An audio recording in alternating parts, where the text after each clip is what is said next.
Friends, I am Harsimran. Welcome to my YouTube channel Harsimran science series. आज हम हमारे channel पे एक नया सब्जेक्ट स्टार्ट कर रहे हैं जिसका नाम है ऑब्स्ट्रक्टिव एंड गायनेकोलॉजी, जिसको हम ओबीजी भी बोलते हैं। ठीक है, तो इसी तरह आप हमारे वीडियो को बहुत पसंद कर रहे हैं तो हमको और मोटिवेट करते रहें ताकि हम आपके सामने अच्छे से अच्छे लेक्चर प्रस्तुत कर सकें, हम आपको बता सकें। ठीक है, तो जैसे कि आप सबको यहाँ पे दिख रहा है obstructive and gynaecology. British English और अमेरिकन में इसकी जो डिफरेंस है वो है इसकी स्पेलिंग का। ब्रिटिश इंग्लिश में इसकी स्पेलिंग ये है और अमेरिकन इंग्लिश में इसको ये बोलते हैं। ठीक है, सबसे पहले हम बात करते हैं गायनेकोलॉजी और ऑब्स्ट्रक्टिव जो टर्म है इसका मतलब क्या होता है। ठीक है, तो अगर हम सबसे पहले गायनेकोलॉजी की बात करें, ठीक है, तो ये क्या है? It is a branch of medical science which deals with the female reproductive system and its associated disorders। मतलब क्या हुआ कि ये मेडिकल साइंस की वो ब्रांच है, गायनेकोलॉजी मेडिकल साइंस की वो ब्रांच है जो डील करती है study of female reproductive system, जो पूरा फीमेल रिप्रोडक्टिव सिस्टम है, ठीक है, एक्सटर्नल और इंटरनल जिसमें ऑर्गन्स वगैरह आएंगे, उसके बारे में स्टडी करना एंड उससे रिलेटेड डिजीजेस, हर ऑर्गन से रिलेटेड जो जो डिसीज है, जो डिसऑर्डर हो रहे हैं, उसके बारे में हम सब किसमें पढ़ेंगे? गायनेकोलॉजी में पढ़ेंगे। तो हम इसका डेफिनेशन लिख लेते हैं। It is a branch of medical science which deals with the study of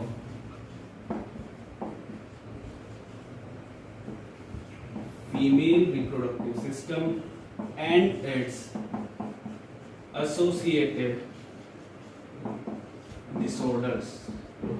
ठीक है, इतना सबको समझ में आ गई। फीमेल रिप्रोडक्टिव सिस्टम में ओवरी हो गई, अपने यूट्रस हो गया, फेलोपियन ट्यूब हो गया, इनसे रिलेटेड जो भी डिसऑर्डर्स होंगे और इनसे रिलेटेड जो भी चीजें होगी हम सब किसमें स्टडी करेंगे? वो गायनेकोलॉजी में। तो ये क्या है? एक तरीके की स्टडी ऑफ, ये स्टडी है। लॉजी मतलब क्या होता है? स्टडी। ठीक है, गायनेकोलॉजी। ठीक है, सेकेंड हम बात करते हैं ऑब्स्ट्रक्टिव कि व्हाट इज ऑब्स्ट्रक्टिव। ठीक है, तो हम बात करें, it is a branch of medical science which deals with या which study of pregnancy and its related disorders. ठीक है, इसका मतलब क्या हुआ कि ऑब्स्ट्रक्टिव एक वह ब्रांच है जिसके अंदर हम प्रेगनेंसी का जो पीरियड होता है, ठीक है, उसके बारे में स्टडी करते हैं। जो हमारे चेंजेस आते हैं बॉडी के अंदर, हर सिस्टम के अंदर जो चेंजेस आते हैं, ठीक है, उसके बारे में स्टडी करते हैं और उनसे रिलेटेड कुछ डिसऑर्डर्स जो होते हैं, डिजीज जो होती है, उससे हम उनके बारे में हम स्टडी करते हैं। तो दोनों की सबसे पहले हम इसकी डेफिनेशन देख लेते हैं। It is a branch of medical science which deals with the study of pregnancy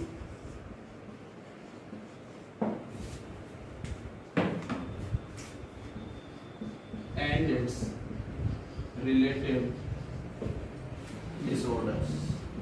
ठीक है, दोनों में डिफरेंस पता होना बहुत जरूरी है। गायनेकोलॉजी जो ब्रांच है, ठीक है, वो बर्थ से लगा के डेथ तक, एक फीमेल की जब बर्थ होता है और उसकी डेथ तक जो उसका रिप्रोडक्टिव सिस्टम होता है, ठीक है, उसके अंदर कोई भी डिजीज हो रही हो या उसकी पूरी स्टडी किसके अंदर हम करते हैं? गायनेकोलॉजी। जबकि ऑब्स्ट्रक्टिव में सिर्फ हम उस स्टेज की स्टडी करते हैं जब एक फीमेल कंसीव होती है या जब एक फीमेल क्या होती है? प्रेग्नेंट होती है। उस टाइम जो स्टडी होगी, उस टाइम जो डिसऑर्डर्स होंगे वो किसके अंदर हम पढ़ेंगे? ऑब्स्ट्रक्टिव के अंदर। तो गायनेकोलॉजी क्या हो गई? एक पूरी होल ब्रांच हो गई, बहुत बड़ी, ठीक है, जो कि बर्थ से लगा के डेथ तक स्टडी करेंगे हम। और ऑब्स्ट्रक्टिव ओनली प्रेगनेंसी का जो पीरियड होता है उसके अंदर हम स्टडी करेंगे। ठीक है, अगर हम बात करें एक फीमेल का जो प्रेगनेंसी पीरियड होता है, ठीक है, या फिर रिप्रोडक्टिव एज ग्रुप बोल सकते हैं हम उसको, क्या बोल सकते हैं? Reproductive age group. वो कितना होता है?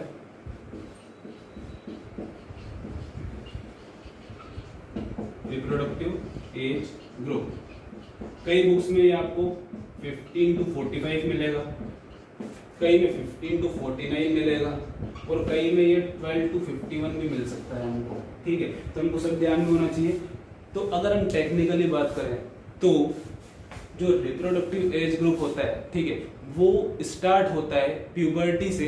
प्यूबर्टी मतलब मेनार्ड से, एंड कहाँ पे होता है? वो मेनोपॉज पे। ये टेक्निकली टेक्निकली बात करनी है हमने कि मेनार्क जब फर्स्ट मेंस्ट्रुअल साइकिल आएगी, स्टार्ट होगी, और जब मेनोपॉज जब वो सीज हो जाएगी, बंद हो जाएगी, ठीक है, वो जो पूरा पीरियड होता है, ठीक है, वो क्या होता है, फीमेल का रिप्रोडक्टिव एज ग्रुप होता है, ठीक है। उसके बाद अगर हम बात करें कि रिप्रोडक्टिव एज ग्रुप, हाँ, अब ऑब्स्टेट्रिक के अंदर हमने क्या बात करी थी कि वो किससे रिलेटेड, किसकी स्टडी करती है, स्टडी ऑफ प्रेगनेंसी। तो इसके लिए ये जरूरी है कि इस एज ग्रुप में या मेनार्क से मेनोपॉज के बीच में जो फीमेल होनी चाहिए वो क्या होनी चाहिए, कंसीव होनी चाहिए, ठीक है। तो तभी जो एग होता है वो फर्टिलाइज होना चाहिए, तभी क्या बोलेंगे हम, तभी उसको हम बोलेंगे वो किसमें आएगा, ऑब्स्टेट्रिक की इसमें आएगा, नहीं तो वो हम बात करेंगे किसके अंदर, गायनेकोलॉजी के अंदर, ठीक है। ये हो गई फीमेल की बात। अब एक टर्म आता है हमारे पास एंड्रोलॉजी, कि एंड्रोलॉजी क्या होता है, it is the study of male reproductive system. जैसे कि यहाँ पे गायनेकोलॉजी है फीमेल के अंदर, वैसे मेल के अंदर क्या होती है, andrology. It is the study of male reproductive system. अब जैसे गायनेकोलॉजी फीमेल में हो गई, किसकी स्टडी करी थी, फीमेल रिप्रोडक्टिव सिस्टम की, वैसे मेल किसमें करेंगे अपन, एंड्रोलॉजी में। ये क्या है, ब्रांच है मेडिकल साइंस की। अब मेल जो होते हैं वो तो कंसीव करेंगे नहीं, ठीक है, मेल जो होते हैं वो प्रेग्नेंट तो होंगे नहीं, ठीक है, तो इसके लिए कोई ऑब्स्टेट्रिक जैसी ब्रांच नहीं है मेल्स में, ठीक है। ये हो गया हमारा। उसके बाद हम बात करते हैं, हमारा जो टॉपिक है ये तो हो गई ऑब्स्टेट्रिक एंड गायनेकोलॉजी, ठीक है। इसके जो स्पेशलिस्ट होते हैं उसको गायनेकोलॉजिस्ट वगैरह भी बोलते हैं, डॉक्टर्स वगैरह जो होते हैं, ठीक है। हम हमारी बात करते हैं मुद्दे की नर्सिंग की, कि ऑब्स्टेट्रिक एंड गायनेकोलॉजिकल जो नर्स होती है वो क्या होती है, उसके फंक्शंस वगैरह क्या होते हैं, ठीक है। तो सबसे पहले हम बात कर लेते हैं गायनेकोलॉजिकल नर्सिंग क्या होती है, क्योंकि हमारा सब्जेक्ट ही नर्सिंग का है तो हमको ये पता होना चाहिए। तो सबसे पहले हम बात करते हैं गायनेकोलॉजिकल नर्सिंग क्या होती है। It is a field of nursing. ये नर्सिंग का वो फील्ड है जिसके अंदर हम केयर प्रोवाइड कराते हैं, किसको, एक फीमेल को। अगर कोई फीमेल है, उसको कोई रिप्रोडक्टिव सिस्टम से रिलेटेड कोई डिजीज है, कोई डिसऑर्डर है, ठीक है, तो हम उसको क्या करते हैं, हमारी केयर प्रोवाइड करते हैं। वो तो कौन सी नर्स होगी, गायनेकोलॉजिकल नर्सिंग, ठीक है। अगर हम उसे दूसरी तरफ ऑब्स्टेट्रिक नर्सिंग की बात करें तो क्या होगा, एक फीमेल को जो केयर प्रोवाइड कराई जाती है उसके प्रेगनेंसी के टाइम में एक नर्स के द्वारा, उसको हम क्या बोलेंगे, ऑब्स्टेट्रिकल नर्सिंग, ठीक है। तो इसकी डेफिनेशन देख लेते हैं हम।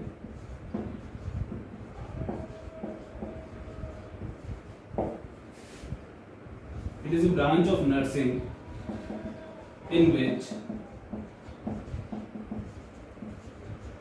care is given to female patients having any reproductive disorder। समझ में आ गया होगा सबको।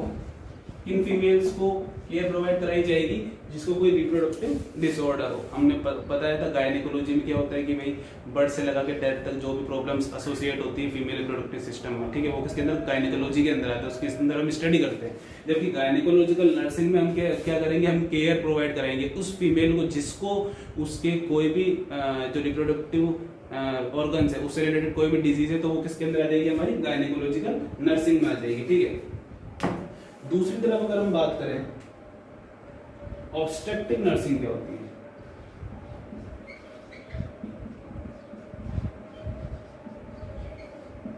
ऑब्स्टेट्रिक नर्सिंग क्या होगी, केयर हम उन फीमेल्स को प्रोवाइड करेंगे जो कि क्या है, प्रेग्नेंट है, या फिर हम बोल सकते हैं जो कि प्रेग्नेंट होने का सोच रही है, प्लानिंग कर रही है, या वो प्रेग्नेंट है, या फिर वो डिलीवर कर चुके बेबी को, ठीक है। तो ये जो पूरा एज ग्रुप है, ठीक है, या ये पूरा जो पीरियड है उसके दौरान जो नर्सिंग केयर होगी वो कौन सी नर्स को प्रोवाइड कराएगी, ऑब्स्टेट्रिक नर्स, ठीक है। तो हम लिख सकते हैं, हम बात कर सकते हैं, it is a nursing speciality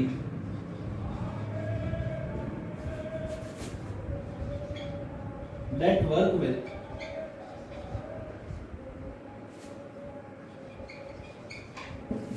female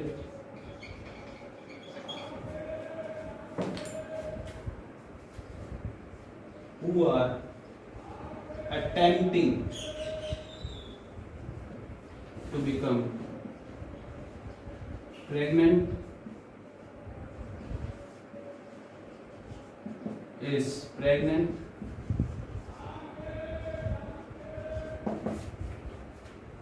or have delivered।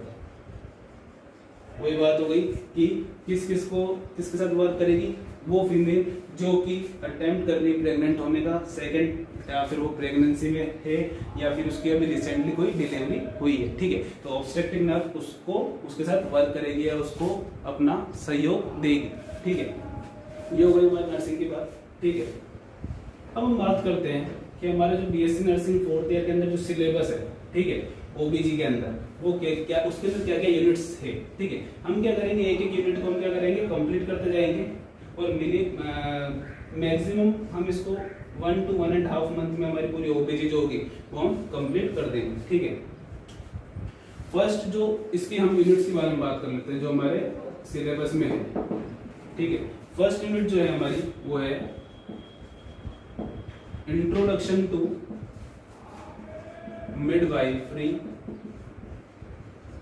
And obstetrical nursing, ठीक है।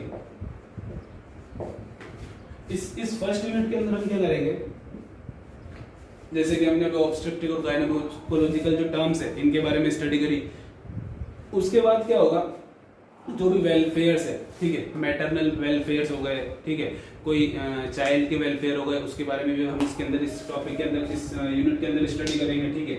मैटरनल रेट हो गई, मैटरनल मॉर्बिडिटी रेट हो गई, मोर्टेलिटी रेट हो गई, उसके बारे में हम इस यूनिट के अंदर स्टडी करेंगे, ठीक है। और क्या हो सकता है कि रोल ऑफ नर्स, सबसे इंपॉर्टेंट क्या है यहाँ पे, रोल ऑफ नर्स क्या है ऑब्स्टेट्रिक और गायनेकोलॉजी में। जैसे अभी मैंने बताया कि ऑब्स्टेट्रिकल नर्सिंग और गायनेकोलॉजिकल नर्सिंग क्या होती है, तो सबसे इंपॉर्टेंट चीज यहाँ पे रोल ऑफ नर्स क्या है किसके अंदर, ओबीजी के अंदर, ठीक है। सेकेंड यूनिट की अगर हम बात करें, रिव्यू ऑफ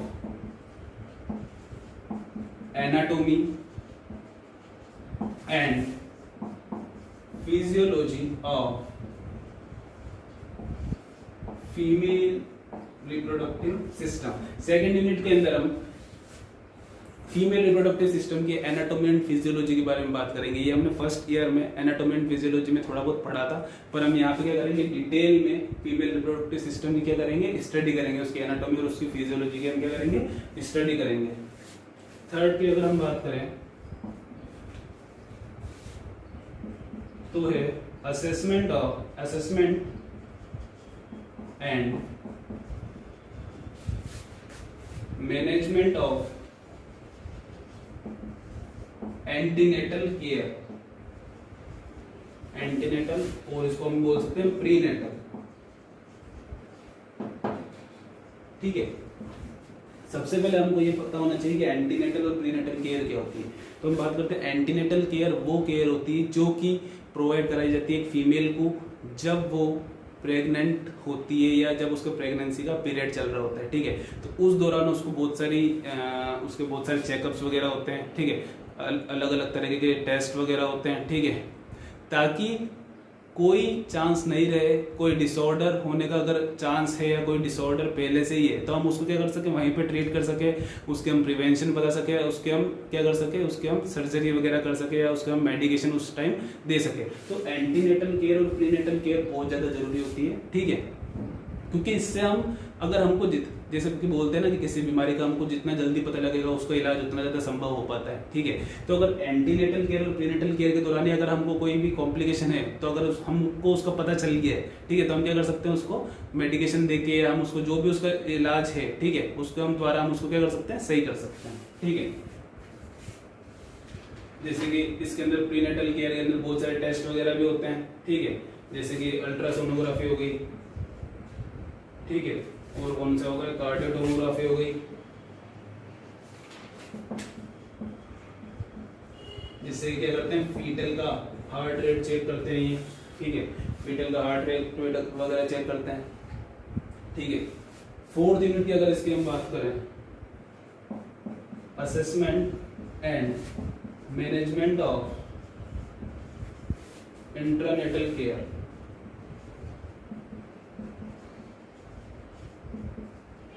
ठीक है।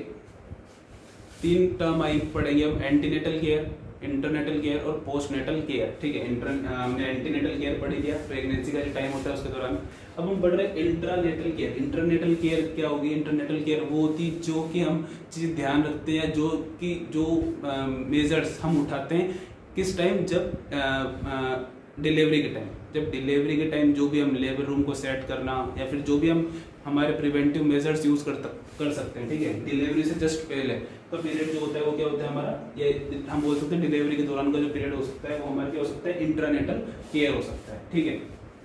इसके अंदर हम पढ़ेंगे जैसे फिजियोलॉजी क्या हो गई लेबर की, ठीक है।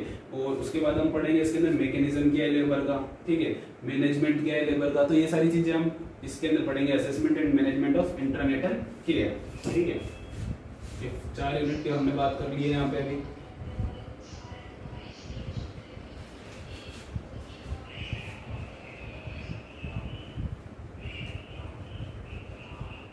इसके बाद हमारे पास जो आता है वो आता है assessment and management of postnatal care. Postnatal care मतलब क्या हो गया कि हमको पता है कि अब डिलीवरी हो चुकी, अब क्या, अब जो बच्चा है, फीमेल जो है और जो चाइल्ड है, ठीक है, उन दोनों की केयर करना, वो किस में आएगा हमारे पास, पोस्टनेटल केयर में। अब इसके अंदर 2-3 पॉइंट है, जैसे कि इनिशिएट ब्रेस्ट फीडिंग को इनिशिएट करना है, इनेबल गर्भ मदर केयर हो गई, ठीक है।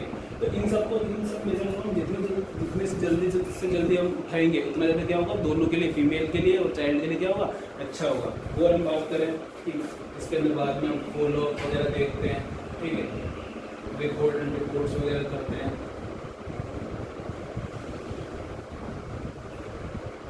ठीक है। तो ये सब हम इसमें पढ़ेंगे, जैसे कि और पोस्टनेटल केयर में क्या है, एक टर्म हो गया इम्यूनाइजेशन, ठीक है। तो हम इन सब के बारे में स्टडी करेंगे, ठीक है। 6th अगर हम यूनिट की बात करें, assessment and management of normal neonate सब जानते हैं, ठीक है। तो 6th यूनिट की बात करते हैं, assessment and management of normal neonate. अगर कोई नॉर्मल न्यूनेट हुआ है, ठीक है, तो उसका असेसमेंट और जो हमारा वो होगा वो कैसे हम करेंगे, ठीक है। अब बात कर लेते हैं हम इसके अंदर, नॉर्मल न्यूनेट हो गया, ठीक है। उसके बाद हमने उसके सारे वाइटल्स चेक कर लेंगे, वाइटल साइंस वगैरह क्या होते हैं उसके अंदर, ठीक है। और ब्रेस्ट फीडिंग हो गया, ठीक है। उसके बाद हमने हमारी प्राइमरी, सेकेंडरी एंड टर्शियरी जो केयर होती है वो क्या हो गई, ठीक है। उसके बाद हमने इम्यूनाइजेशन की बात कर ली। तो ये सब किसमें करेंगे हम, assessment and management of normal neonate. जैसे न्यूनेट जो कैसा है, नॉर्मल, ठीक है।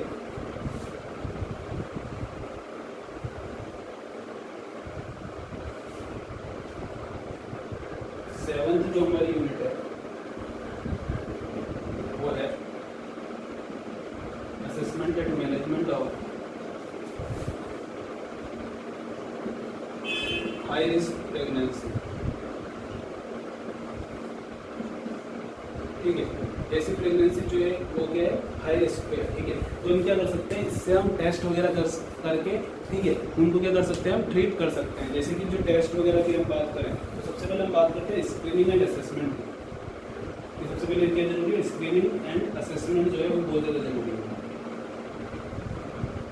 इसके अंदर अगर हम स्क्रीनिंग और असेसमेंट की बात कर लें तो सबसे पहले हमारे पास क्या रहता है, यूएसजी अल्ट्रासोनोग्राफी आ जाती है, ठीक है। उसके बाद हमारे पास रहती है कार्डियोग्राफी,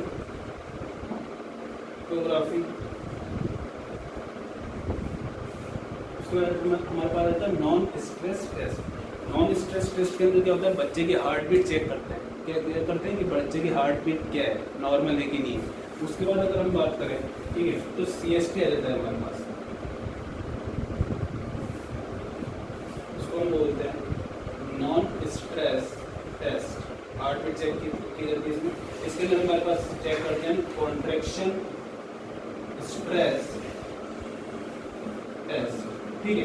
कॉन्ट्रैक्शन स्ट्रेस टेस्ट के अंदर क्या होता है कि फीमेल में कॉन्ट्रैक्शन डेवलप किए जाते हैं और फिर उसकी हार्ट बीट चेक की जाती है कि क्या कोई इम्पैक्ट पड़ रहा है, क्या हार्ट बीट वगैरह कम हो रही है, क्या बच्चा जो है वो कॉन्ट्रैक्शन को सहन भी कर पाएगा या नहीं कर पाएगा। तो ये सब हम क्या करेंगे, स्क्रीनिंग और उसका असेसमेंट करेंगे, ठीक है। अब हम बात करें, ये तो स्क्रीनिंग और असेसमेंट की बात। उसके बाद अगर हम बात करें, ठीक है, तो डिसऑर्डर्स होते हैं मेन, ठीक है, वो क्या क्या होते हैं, हाइपर एमेसिस ग्रेविटेरम, ठीक है, बहुत कॉमन सा टर्म है। एक होता है एमेसिस ग्रेविटेरम, एक होता है हाइपर एमेसिस ग्रेविटेरम। जो प्रेगनेंसी के बोल सकते हैं फर्स्ट ट्राइमेस्टर के दौरान जो भी नोजिया एंड वोमिटिंग वगैरह होती है, ठीक है, उसको हम एमेसिस ग्रेविटेरम बोलते हैं। और अगर यही नोजिया एंड वोमिटिंग ज़्यादा हो जाए, ठीक है, तो इसको हम क्या बोलते हैं कि हाइपर एमेसिस ग्रेविटेरम। वैसे ये नॉर्मल बात होती है, ठीक है, नॉर्मल चीज़ है, हर हमेशा हर फीमेल के अंदर, ऑलमोस्ट ऑल फीमेल्स के अंदर ये देखा गया है, ठीक है। उसके बाद हम बात कर लें वेसिकुलर मोल हो कोई, ठीक है, यूट्रस के अंदर कोई क्या हो, मोल हो, कोई गार्ड टाइप की हो, ठीक है। उसके बाद हम बात कर लें कि एक्टोपिक प्रेगनेंसी, कि बच्चा जो है वो फीटस जो है वो इम्प्लांट कहाँ नहीं हुआ, हमारे यूट्रस की जगह इम्प्लांट ना होके और कहीं इम्प्लांट हो गया, एक्टोपिक प्रेगनेंसी बोलते हैं उसको, ठीक है। उसके बाद अगर हम और बात कर लें तो bleeding in early pregnancy,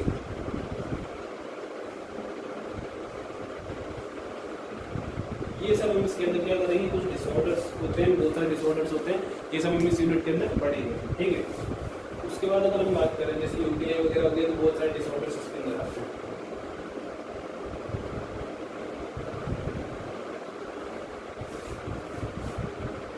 abnormal labour assessment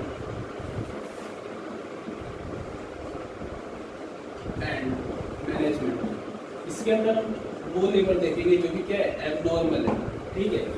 disorders हो गए, कुछ अलग अलग डिसऑर्डर्स हो गए, जो एबनॉर्मलिटी हम देखेंगे इसके अंदर हम देखेंगे इन abnormal labour assessment and disorder, ठीक है। नेक्स्ट टॉपिक की अगर हम बात करें, नेक्स्ट यूनिट की अगर हम बात करें तो ये आएगी abnormalities during postnatal period.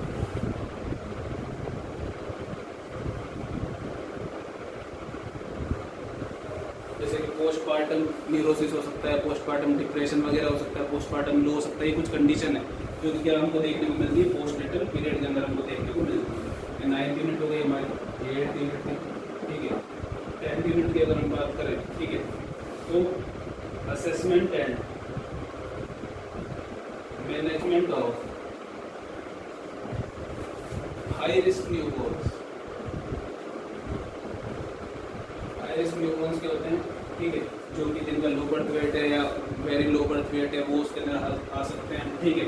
कोई बर्थ इंजरी हो, कोई माल फॉर्मेशंस वगैरह हो, ठीक है, इसके अंदर हम बात कर सकते हैं। कोई रेस्पिरेटरी प्रॉब्लम, मतलब कोई भी नॉर्मल सी प्रॉब्लम या कोई ज़्यादा हाई रिस्क वाली प्रॉब्लम होगी वो हम किसके अंदर पढ़ेंगे, हाई रिस्क न्यूबॉर्न के अंदर। उसकी भी मैनेजमेंट और असेसमेंट हम इसके अंदर करेंगे।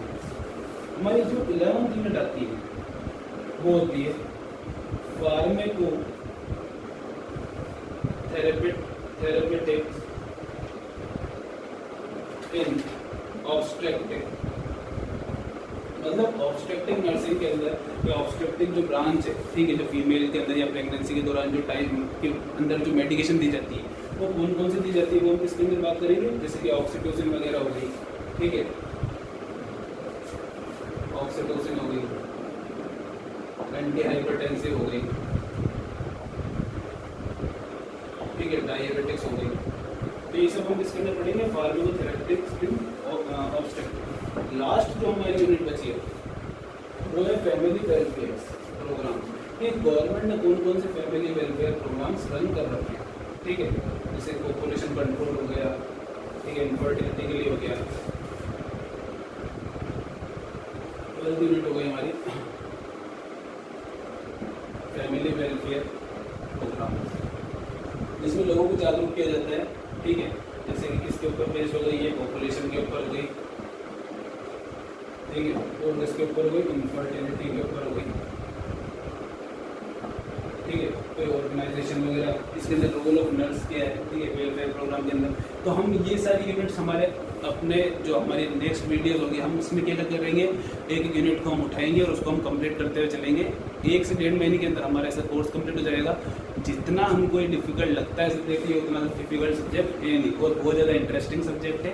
ठीक है, लगातार हमसे जुड़े रहिए, हमारी लेटेस्ट वीडियोस की देखते रहिए, और हमारे जो चैनल है प्लीज़ उसको सब्सक्राइब करें, बेल आइकन को दबाएं, ताकि आपको लेटेस्ट नोटिफिकेशन वीडियोस की जो भी अपकमिंग वीडियोस है उनकी आपको लेटेस्ट इन्फॉर्मेशन मिलती रही, जब तक आप क्या करें, रिवीजन करते रहें। ठीक है, अगर आपको ये वीडियो पसंद आया तो please like, subscribe and share करना ना भूलें। Thank you and have a nice day.